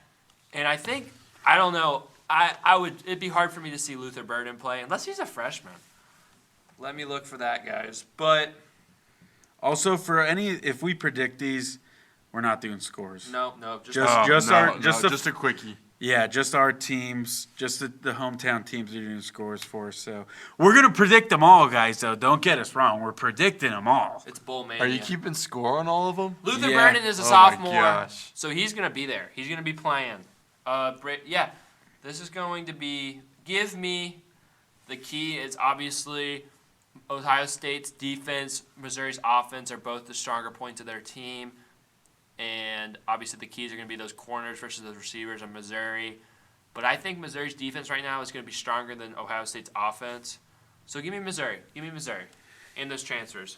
Yeah, I just don't think anybody for Ohio State's going to play in this game. I think you look at Missouri, this has been their best year by far in a while. These guys are probably a little more excited to play, show up. You're in a New Year's Six Bowl. I don't know the last time Missouri has been in a New Year's Six Bowl. So they're going to be more fired up to play. Ohio State, what happened? What happened? Complete collapse of your team. You become Michigan's little brothers. Hate to say it. Missouri's winning this game, and it's going to be embarrassing. My opinion. All right, to play devil's advocate, to not keep going on the same track, because all these new guys are coming in, they're going to be motivated. They're going to want this. This is a big stage, and they want the spotlight. So Ohio State's going to win this game. All right. Oh, you're just gonna be behind, Joel. I'm telling. If they win, though, I'm gonna give you. If we're picking like 30 if they games, win, I'm giving you 3 I'm points. gonna take that one. If they win, I'm giving you 3 points. All right, then the next day, Saturday, a full day of college football. Saturday, December 30th at noon, we have the Chick-fil-A Peach Bowl. We have Penn State versus Ole Miss. Very interesting game, I think. This will be Ole Miss. I don't know who's playing. I know Jackson Dart's coming back next year, so he should probably be playing. Don't know exactly who's staying, who's going. Penn State, Drew Aller's a freshman, so he'll be playing for sure. And I feel like there's a very high possibility that a bunch of Penn State has some dogs on defense, so I feel like there's going to be some people not playing for draft-wise. Their best defensive end. He has some hard to pronounce last name to be. To be the most politically correct. He's not playing. He opted for the draft. Yeah, I feel like there's going to be a couple for Penn State. Maybe Junkin's not going to play for Ole Miss if he's going to the draft. But I think it's going to be a pretty full team for both of them. And it'll be an interesting game. But I just don't like Penn State's offense at all. And they're Big Ten, and they're slow and sluggish. So give me Ole Miss. I think Ole Miss is a little bit better than people think they are. Yeah, I would honestly pick Penn State any other year because they never show up in big games, and bowl games for them haven't been of any importance. They haven't gotten to the playoff. But this year, I think they're actually way worse than anybody expected. I mean, I put them in my top 4 beginning of the year, how foolish I was. But yeah, Ole Miss will win. Penn State is bad this year, and Aller's terrible. He can't throw the ball. But prove me wrong, Penn State. Doubt it. I'll go Penn State. You guys are making me doubt myself. Oh we my gotta have Joel go first, so we don't advocate him off his picks. Joel's going first. Joel's I going will. first this round. I'll go bold in this next one. Next one. Oh wait, we already picked that one. Did we pick the Orange Georgia Bowl? Did we do Orange Bowl when we No, Orange Bowl. Give me Georgia. Wait, I said Joel's going first. Sorry, I'm taking Georgia though. I think it's enough said. I gotta go with the Seminoles. I can't leave them now. That'd be wrong of I me. think Will's about to break some people's hearts. He's gonna break some people's I'll never heart. pick against the Noles because as much as I think this season's over, you cannot discredit what Mike Norvell can do. And people have hated on him before. They said he couldn't get it done, and he's done everything right. Everything right. The culture there might be the best in all of college football, and I won't pick against FSU because they don't deserve it. This team does not deserve a bum sitting here talking to you guys picking against Florida State. I won't do it. I'm picking Florida State. I want to enjoy the game all the way, too. Like, if I knew that I picked them to lose, like, I wouldn't want to be kind of happy about it. Like, I already do that with the Bucks, and it's not fun. It's not a fun feeling. I thought you root for the Bucks to lose when you pick against it them. still kind of hurts a little bit. I'm just rooting for the draft. That's all. He's just the draft. He is the draft's #1 fan. Yeah, I'm rooting for that draft. So And late April, probably. Wee woo. Keep TB3 correspondent alert. Me and my family will be headed to Arizona for a nice little family vacation. And on that family vacation, we'll be headed to the Fiesta Bowl on Monday, January 1st, New Year's Day at 1 p.m. our time, 11 p.m. their time, 11 a.m. their time. That's going to be crazy. But it's going to be Liberty against Oregon. Don't know what we're going to see for both teams. Oh, it's going to be a fun. I hope it's a fun. I hope it's it's a fun game. Oklahoma, Boise State, Oh, yeah. Fiesta Bowl. When we got Tulane last year, I just feel like those Group of 5 teams are believing, man. And I have a feeling, I don't know if he said anything, but I feel like Bo Nix has played this long in college. He should play his last game. I mean, I don't know what he's. To, I don't know. I don't know what he's doing in the him. draft either. I would. He might get a shot in like the 5th, 6th round, but I think he'll play. I'll pick this one first. Yes. So I'm looking at the ESPN app right now, and it's basically 90-10 for Oregon. So I'm just gonna go Oregon just to play it safe. Man, I want Liberty to win this so bad because I think for you going to that game, it'd be awesome. Nothing would be better than Liberty to upset just because of getting to see something like that. I think There will be so many if I could, Oregon fans there. exactly, Probably. and if I could time travel back, I think probably the #1 game I'd want to go see is Boise State upsetting Oklahoma in the Fiesta Bowl. So, oh man, I want to pick Liberty so bad. I want to do Hey, it. there's a lot of bowls to pick. You can do. I'm go picking for it. Oregon. I'm picking Oregon. They're going to win most likely. You know what? I got one thing to say. Liberty has someone very important on their side. And it's the man upstairs. Christian College. JC, man. Jesus JC Christ. is on his side. I think Liberty has more to play for. This is the biggest game of the year. Might be the biggest game of their whole program because they never got to this point with Hugh Freeze. It's only now they're getting to this point in this New Year's Six Bowl. They got all to play for. Oregon's mad. They can't even beat Washington once out of 2 games. I mean, Dan that's Lanning's pathetic. a fraud. Fraud alert. Yeah, Do they Dan have a lot Lanning- of people transferring out? I don't know. They're going to have some, though. They're for sure going to have some. Give me the Liberty Flames, all right? And I hope and that I'm, happens. And I hope. I'm rooting for them. I'm rooting for them hard. I want to see that upset. It's going to be awesome. All right. Should we save the playoffs for another day and start rapid firing these bowl games? Do you want to save the playoffs for another day? We got 4 weeks. That's true. All right. We can got do to talk that. about your favorite bowl, though, the Cheez-It Bowl. We're It's going. a Pop-Tart now. We got we're to go going- back to the beginning. We're going. Oh, ESPN's lying to chronological me. Then. order. It's not Cheez-It All right, on- we're There's a banging these Cheez-It out. We're Citrus banging these Bowl. out. Ready. Chronological order. The Myrtle Beach Bowl, Georgia Southern versus Ohio. Ohio, man. I love MAC football. Give me Ohio. Ohio's 9-3. Give me the Bobcats. I'll go Ohio. Yeah, you gotta give Ohio some love because Ooh. the Ohio fans are the ones who hate Ohio State, so that's why. Ooh, okay. We have Billy Napier's former team, the Ragin' Cajuns of Louisiana, versus the Florida State Killers, Jacksonville State, in the R&L Carriers New Orleans Bowl. Will, what you got? This is actually going to be a great game, in my opinion. But I think Jacksonville State they're a heck of a team. They had a couple losses, but give me Jacksonville State. I feel like the New Orleans Bowl is always a fun game. Give me Jacksonville State as well. I'm gonna go Jacksonville. If you can beat FSU a couple years ago, you can win this game. Amen. This is a tough a game. fun game. The Avocados from Mexico Bowl is where the Cure Bowl. Oh, is this in Tampa? No. No, This it might be Orlando. It is Orlando. It's in the Knight Stadium. It's in the Knight Stadium. Oh, gross. Gross. The bounce house. But you have your MAC champions, right? MAC, that's the conference they're in? Yes, you have the MAC champions, Miami of Ohio, versus the JMU Killers, the Giant Slayers, Appalachian State Mountaineers. What a fun ball game here. I think I watched a little of that MAC championship, man. Miami, Ohio's a physical team, man. They were playing Toledo. I thought Toledo was going to win just off what I know about the MAC, but Miami, Ohio looked good. I got to go with them over App State. This is going to be a good game, though. Ah, man, I was hoping I was going to be the only one to pick them, but I'm going Miami of Ohio, too. Their coach is a nutcase, a complete nutcase. Anybody who's listening, please go watch his post-game conference after the MAC championship because I think the dude might have been on drugs. He might have been on drugs and coached a team to win a conference championship. Yeah, Miami, Ohio, they're nuts. They're crazy. I love the MAC.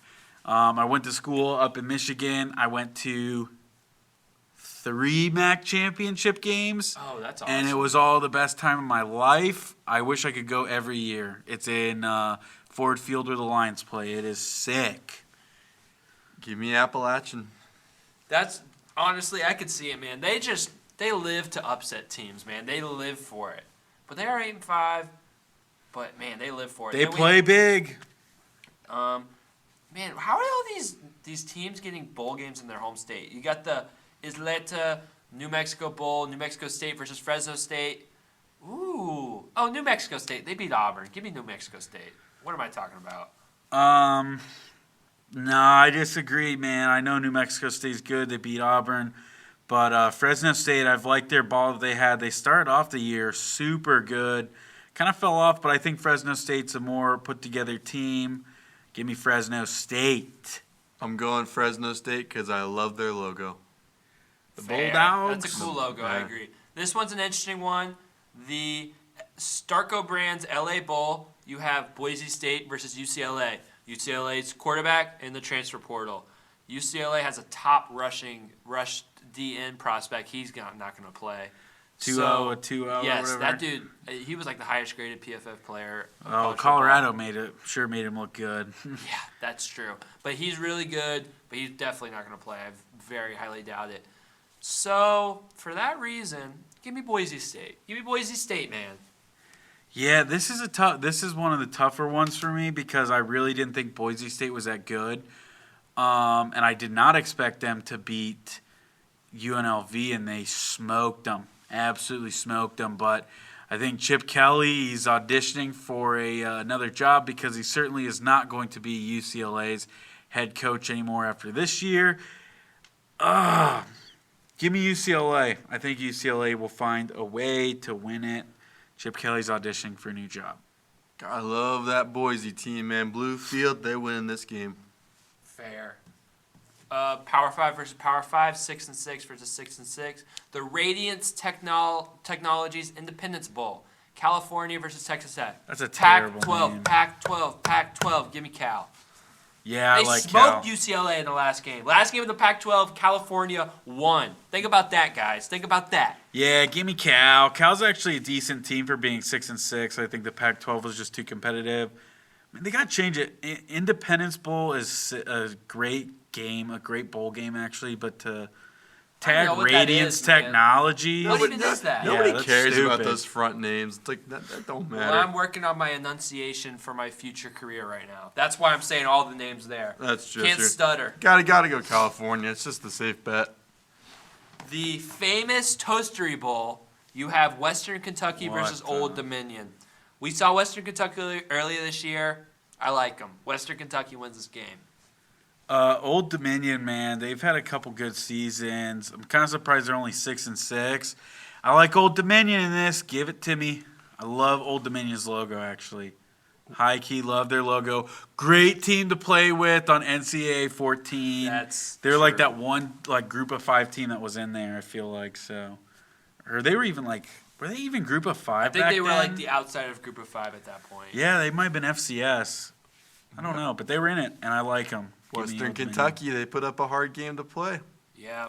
I think if USF played Western Kentucky later on in the season, they're beating them, man. Probably. They're beating the Hilltoppers.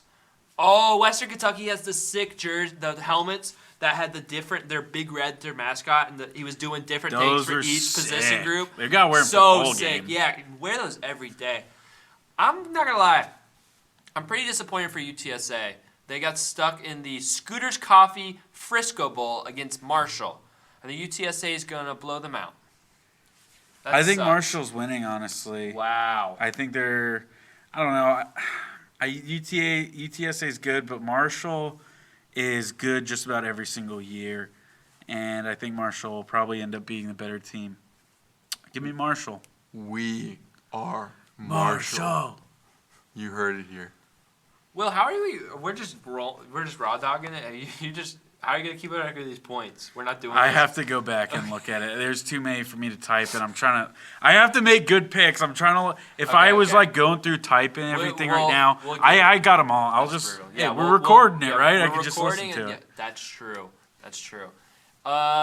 We already picked the Boca Raton Bowl. Reminder: December 21st, 8 p.m. Go Bulls. Then we have our local bowl, the Union Home Mortgage Gasparilla Bowl. Terrible name. Oh my And gosh. we have the UCF Knights against the Georgia Tech Yellow Jackets. And honestly, I'm going to let Joel pick because I've been going first on all of these and I feel bad. As a USF fan, you've been trained to hate UCF, but I ain't normal. UCF. Oh man, this is tough. Sadly, this is actually a game I'm going to. Really? I will Cool. actually be at this game, going with my buddy, invited me. I want Georgia Tech to win. I just don't know if they can. UCF can play really, really good. I don't know. Georgia Tech's had a magical year. Give me Georgia Tech. Give me the Jackets. I'm taking Georgia Tech too, man. I like the way they played against Georgia final week of the season, man. Haynes King, pretty electric. They got some big wins. We know about the Magic. They're 6-6, so this is gonna break up their magic either way. So might as well win it, you know. What Might is as well it? win it. It's on an even day, I and don't they would know. get an odd win. I don't know. Gosh, dude. The football gods, you're this is on- unprecedented. You just broke my. We can't do this anymore. We have to go home. The 76 Birmingham Bowl. We have the Duke Blue Devils without their head coach versus the Troy. What's their mascot? Trojans. The Troy Trojans. Who also just lost their head coach. Where did he go again? I think he went to Tulane. Oh, and then Tulane's coach went to Houston. Houston, yeah. I would pick Troy, but yeah, probably Troy will still win. Duke's in shambles, and Yeah. it's sad because I was so desperate to get the Battle of the Bell big time. I mean, North Carolina's held their end of the rope, but Duke, come on, man. Stupid Mike Elko. You're not going to succeed at Texas A&M anyway. So, it's sad. It's sad. But Duke got Manny Diaz. That's a big-time name. That could work. It might probably will Could fail. work, probably won't. But it's interesting because that's a pretty, I'd say, bigger name in college football to go to Duke. It could be better for him to go there, though. He might do a better job at a more of a low-key program Mm-hmm. than Miami. Miami's a lot of pressure because they're just so desperate for anything. Yeah, They've I'll been pick. so dead. I'll still pick. It feels wrong to go against a big name like a Power 5. Yeah, I think I'll go Troy, though. That's a bigger game for them, and Duke's in shambles. Yeah, I'll go Troy. I gotta go Screw Troy that. too because 11-2, like finish off a really good season. They won the conference, too. Give me Troy. Okay, that's The good. That's good. Camellia Bowl, Arkansas State versus Northern Illinois. Arkansas State. Give me Northern Illinois, baby. Is Lombardi playing this game? Oh, man. Lombardi, talk about an absolute dog. Rocky Lombardi, the blonde hair. Northern Illinois, solid MAC school. They're winning this game. Easy money. I mean, this is just like a Christmas tree one for me. I don't care. I'm gonna go NIU. All right. Okay.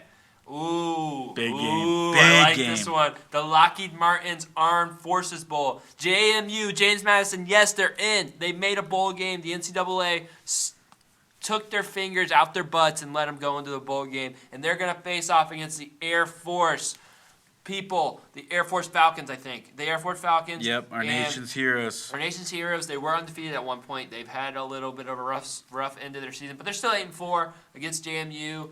This game could get gritty. It's hard to pick It's against hard either of to these pick teams. against Air Force in the Armed Forces Bowl, but I'm doing it. James Madison wins this game. I'll take Air Force, actually. I'll take Air Force. Oh, man.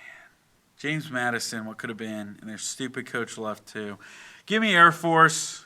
I support the troops. I feel like the troops play harder, so I'm gonna go Air Force. Oh my gosh, this one is Fun a game. lot of fun 6 and game. 6. Oh, I was gonna say bad. Famous Idaho Is that Potato Boise State Bowl. Blue Field? The Blue Field. Oh, yeah, Utah Blue State Field versus game. Georgia State. Joel, what you got? Come on, give me something. Georgia State. They play in the old Turner Field. It's a cool setup they got there. Georgia State. I like Utah State. Fun in fact this, of the day actually. for you That was a listeners. good fun fact. I like Utah State too. A lot of 6 and 6 like. It's a toss-up. This is why FBS teams. Yeah. the points could be significantly Yep. changed. South Alabama versus Eastern Irreversibly Michigan. changed. Didn't that South Alabama beat Oklahoma State? Did they not? They housed them. Yes. Give me South Alabama. Yeah, me too. In South Alabama, across the board. Eastern Michigan home, Max Crosby. They have a gray field. Believe it or not. Okay. Oh yeah, EMU. Mm-hmm. That always made me laugh as their acronym. So Ypsilanti, Michigan. Been there. really, what's it like? Not great. Yeah. Not great. The SRS Distribution Las Vegas Bowl, not the Jimmy Kimmel Bowl anymore. Should Shaking be. my Shameful. head. Shameful. Utah versus Northwestern. Good story. Northwestern had all the drama with their coach, and they ended up going to a bowl game, winning some big Big Ten games. So good story for them. Utah is kind of just looking to move on for the Cam Rising season. That could be amazing next year. So I'm gonna take. I want to take Northwestern, but I think Utah is just too much Oh, better. Utah for sure. They are fired up that Cam Rising is coming back at Northwestern. I think you said it fittingly. What a great story, but that story is coming to an end. Utah is going to dominate. Sometimes when you're doing a test and you're doing the Christmas tree system, sometimes you can't go the same like B too many times in a row. So I'm gonna go with C for Northwestern. Okay, here we go. Shout out Raj. He goes to Northwestern. Shout out Raj. So then we have the Easy Post Hawaii Bowl. We have the Coastal Carolina Chanticleers versus San Jose State. And Grayson McCall's not going to be playing because he's in the transfer portal. I think he's been hurt anyways, so he's not playing regardless. Ooh. Give me San Jose State. San Jose State for sure. Please, can one of our interns look this up? I swear this was the same exact bowl game from last year. I swear it is, but let's keep If going. it is, talk about the I need the rivalry game. intern, can you please look that up real quick for us? Thank you. Yes, sir. All right, keep going. Fire him off. He's Yeah, working on let it. me go CCU on that one. I didn't say it. Coastal Carolina. Yeah. I love their jerseys, man. Love their jerseys. Love their swag. They have a cool field too. It's like turquoise. Turquoise. Remember when they played BYU? Remember that? That was crazy. They That were was a supposed great to play, game. They And were, Zach Wilson. Yes, and they were supposed to Stunk. play a different team, and they just organized that game like the week of, because some team didn't have it because of COVID. It was awesome. I remember that. Yeah. Yeah, that was awesome. Then we have the Quick Lane Bowl in Detroit, if I'm not mistaken. Yeah, it used to be the little Then we Caesars have Bowl. fraud alert, wee woo woo, fraud alert, Minnesota at 5-7 in a bowl game. What are we doing here against Bowling Green Golden Eagles? Give me the team that's actually bowl eligible. Bowling Green, Bowling Yeah. Green's kind of How did Minnesota good. get in? because it's like there's not enough 6-6 teams, so they put in a 5-7. Bowling team. Green's kind of They good. could've- The Gators are like, why didn't we Dude, get it? I'm so glad they probably did get an invitation. I'm so glad they declined it, bro. That would have been embarrassing. No, I'm just making stuff up. The intern let me know that game did not happen last year. But Bowling Green's kind of good, but I think Minnesota just happy to be there. They'll probably win. Their defense is all right, so I'll take Minnesota. I'm gonna go Bowling Green. They make me mad, and they'll make me even more mad by winning that game. Serve Pro First Responder Bowl, Rice versus Texas State. Right, JT Daniels will not be playing. He is Retired. retiring Good from football. riddance. Bye. And Texas State. First bowl game ever for them, actually, Oh. so I think they're winning for sure. Give me Texas State. Yeah, that's awesome. I gotta go with my beans and rice.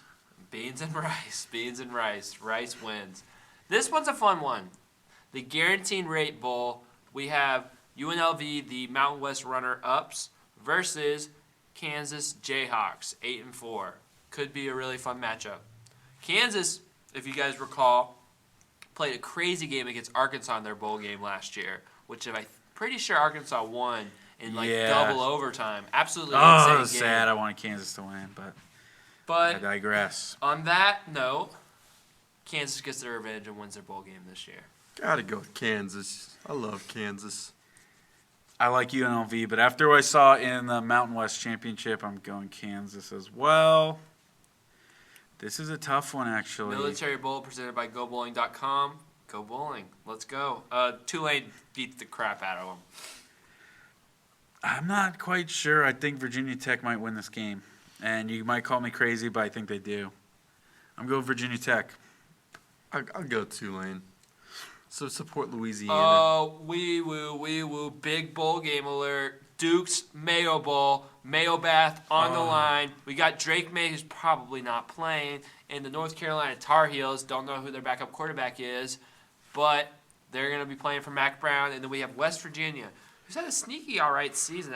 They're competitive. I'm trying to remember. They're competitive. I don't think I've watched a West Virginia game all year. I watched one against TCU. They went down there and beat the Horned Frogs. That's all I watched of them. There you go. I watched maybe 30 seconds of one, but then I turned the channel. I think I'm going West Virginia. West Virginia. Ditto. I got As West much Virginia. as I'd love to see Mac Brown doused in Duke's mayonnaise, awesome. it will be West Virginia winning that. Okay, fun game here. DirecTV Holiday Bowl, USC Trojans, Louisville Cardinals. Caleb Williams isn't playing. Actually, this is not a fun game. Louisville kills them. Yeah, Louisville's going to win. I mean, unless USC somehow figures out how to play defense, Louisville's winning this game. It'd be cool if there was a way to where they could only let DirecTV watchers watch this game. That would be cool. Jeff Just- Brom's a good coach. Yeah. I love the Trojans too much to pick against them, so go Trojans. All right. He's shocking the world. Love for the Trojans. I love them, man. They got... Okay, I'm going to say it. Best uniforms in football, hands down. I don't know I about that love one. them. Love them. They're classic, but I don't They're know if you cool. can put them best. I'm going best. Not The that, yellow not that pants anyone are out kind there of cares. gross in their away uniforms, so I don't know. That's true. Like, I like the home combo, but the road... I Just think I Iowa like State. the road one better. I don't know.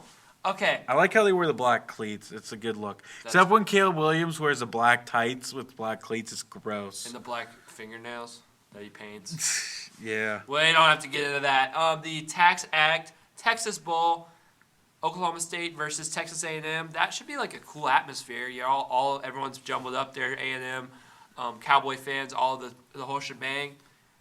You know what? I'll take Texas A&M. Give me your SEC bias. I'll take it. I'll take Oklahoma State. I wonder if Ollie Gordon's going to play. One of the most underrated running backs in the country. Ran for the most yards of anyone. He kind of got shut down against Texas, but good running back. I don't know if he's going to translate to the pros, but he'll probably be one of those steals in the late rounds because if you can run in college, you usually can run in the pros. I'm going to go Texas A&M. I feel like every time I was watching a Oklahoma State game, they lost. I gotta go Oklahoma State. Texas A&M is in shambles, and it's not just on the field. Recruiting looks terrible too for them. So, give me Oklahoma State. SMU versus Boston College. Low key SMU. Wait, get this. This game in Fenway Park. Yeah, the Wasabi. Wow, that's a weird. Wasabi Fenway Bowl. So that's the same day they Same have. city. They're gonna have Okay. Fenway Park. Well, that is awesome. So they have to have a good showing, Boston College. So Yeah, many. But then the know, this is tough. Pinstripe Bowl is on the same day, so it's Boston and New York in Yankee Stadium. Oh wow, a little rivalry That's game crazy. almost. This game has so many implications, Yeah. man. Give me SMU. They were low key snub for that Power 5 for that Group of 5 big New Year's Six Bowl. Low key. Man, Boston College is a decent team. This might be a welcome to the ACC type moment because SMU is going to the ACC. I forgot about that. They're probably playing each other. Yeah, I like Boston College to win. They got a good quarterback, man. SMU is coming in and saying, "We here, boys." Yeah, I think SMU wins it pretty handily, honestly. They look good against Tulane. On the road, winning that American Conference. And then In Yankee Stadium, hate the Yankees, man. Juan Soto's not going to help them out. We're not getting to that. We can't get into baseball. I can't do it. Yes, I can't do it. Soon, though. Soon and very soon. Let's wait till free agency's over. Yeah, What? something like that. I can't talk about it. It'll just get me angry. I have That's enough fair. to We've be already reached the point of free agency Nothing- where it's like half of it's done. We might as well just let the other half of it finish. But maybe not. We might have a free agency preview. if something big happens. Well, I'm we have to like. I'm not talking about Chris Davinsky. I won't do it. Hey, dude, 2.5 ERA and 9 appearances with the Rays. That's a good signing. And I also blew the game one. Blew game one. I'm blaming it on him, not Glass now. Davinsky code. I'll Can't be blame it cracked. on the fact that we scored 0. We're not talking about baseball. Rutgers. We just Miami, cannot stop talking bad about the Rays. boy It's every mowers. episode. I kept my Pinstripe mouth Bowl. closed the whole time. I would have made it get even worse. We can't. They're inevitable. We have to bring them up once an episode. The bad boy mowers, Pinstripe Bowl, Rutgers, Miami. It's in Rutgers' hood, low key, because Rutgers is New Jersey. Yeah, just Give me cross. Greg Schiano. I was going to say it if you didn't say it. I like Rutgers. I really like Rutgers. Miami, you're done. See you later. Do it for Greg Schiano, boys. Oh, the Pop-Tarts Bowl is a good one. NC State, Kansas State, 2 ranked teams right now. It's a Kansas State toss-up. will not have Will Howard. We know that. I know NC State has a dog of a linebacker, and I don't know if he's going to play. No, NC State, they are. Dude, they're right up there too. Half their team has left That's brutal. in the transfer portal. So I'm going Kansas State because of that. Because I don't think NC State's going to house a team. I think Kansas State too. Josh Freeman's in there hyping him up as we speak. We're going Kansas State. And then the Valero Alamo Bowl, Arizona, Oklahoma. Give me the Wildcats. Arizona wins this game. Young, up-and-coming program. They're going to show Oklahoma what they're missing out of the Big 12. I think Arizona hasn't really been losing, so I'm going Arizona. Literally. I'm going Oklahoma. I'm going They don't got Oklahoma. Dylan Gabriel. He's in the portal. They General Booty, man. He's about to Is tear he it up. playing? I hope so. I hope so, man. I hope so. I hope General Booty's playing. Oh, Clemson, Kentucky, Tax Slayer, Gator Bowl. Guys, That's a watchable game. That's a lot of these have been watchable. I'm watching I want this to watch one. them all. I'm watching this one for sure. Except for the Clemson's better than Kentucky. Clemson. Yeah. Yeah, ACC love, Clemson.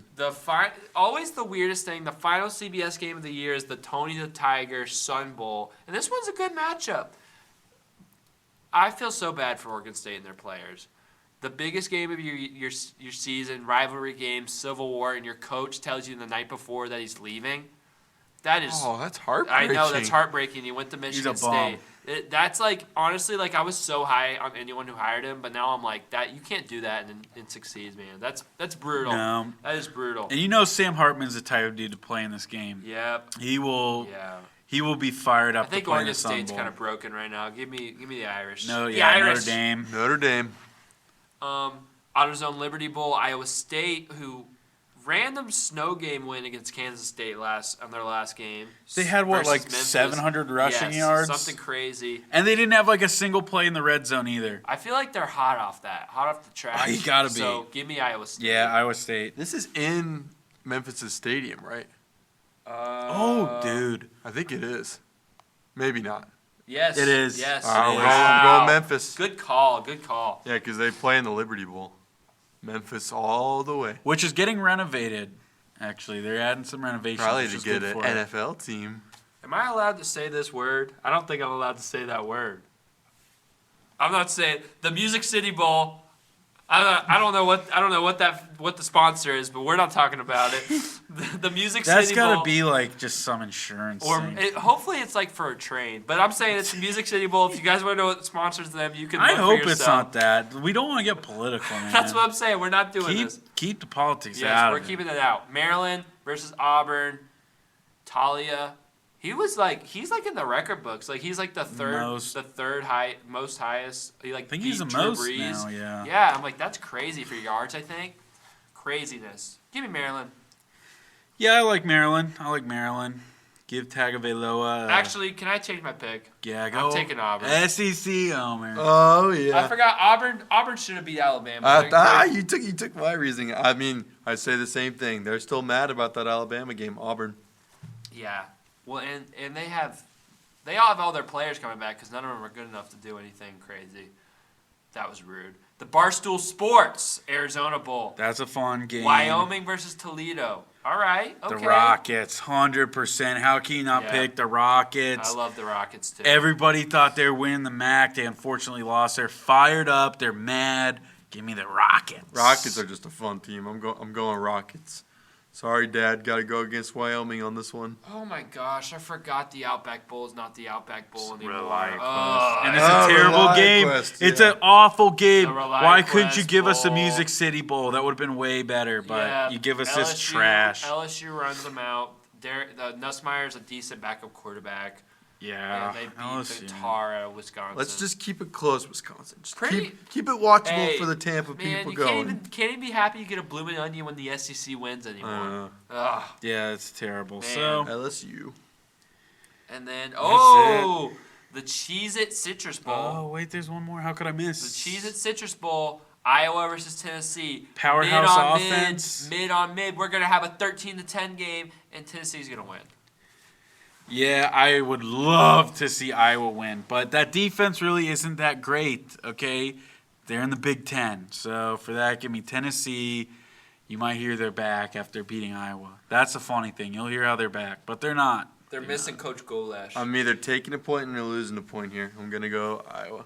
They totally could win. They could win. This is going to be like... They blew out Kentucky last year, which is so funny to me. Like, the fact that this game is on 1 p.m., like, before the playoffs, like, but you got 2 other games at that time, no one's watching that game. No one's watching. That's going to be terrible football. But just brutal. No, Joel's right. They could win. I mean, like I said, they blew out Kentucky last year. Oh, I forgot about that game. But I think their offense is just that much worse This is Will's favorite bowl, man. That Cheez-It Bowl, he loves that game. Well, see, it's a Cheez-It Citrus Bowl. Yeah, what happened to the Cheez-It Bowl? The Cheez-It Bowl is now the Pop-Tart Bowl. Wow. Oh, that's confusing. Yeah. So this isn't in Orlando? College football realignment. It is. No. Last year it was Cheez-It Bowl and Cheez-It Citrus Bowl. Now it's Cheez-It Bowl Pop-Tart. Cheez-It Citrus Bowl Pop-Tart Bowl. Cheez-Its aren't even citrusy, man. We got to fix this. But it used to be B-Dubs. B-Dubs Citrus Bowl. I remember that. Can't spell. Oh, my gosh. You can't spell citrus without UT. That's where Tennessee is. That's what Steve Spurrier always said. Ha! The Gators aren't in a bowl game, but that's not a problem. That is every single bowl game, Bowl Mania from TB3. And that's about it, man. I think we're wrapping up. This is going to shape the point system right now for the rest, for us to forever. It's like, this could throw really everything end the year. before. Dude, someone's going to take like what shapes a the 10-point points. lead from this. Someone would have to go on a generational run at this point after if something goes haywire. But right now I'm in the lead with 65. Colby and Joel are tied in second with 64.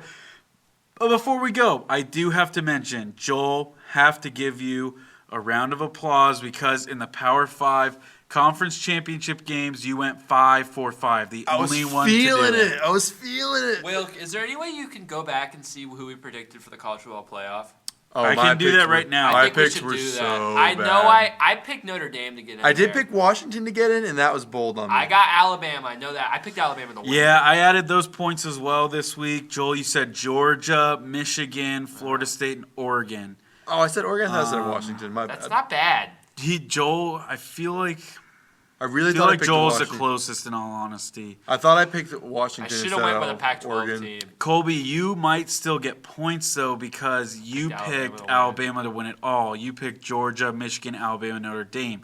So you are going to get points if Bama wins. I picked Georgia, FSU, Penn State, and Alabama, so I did. So we go got with 1 2. point. Will got 1.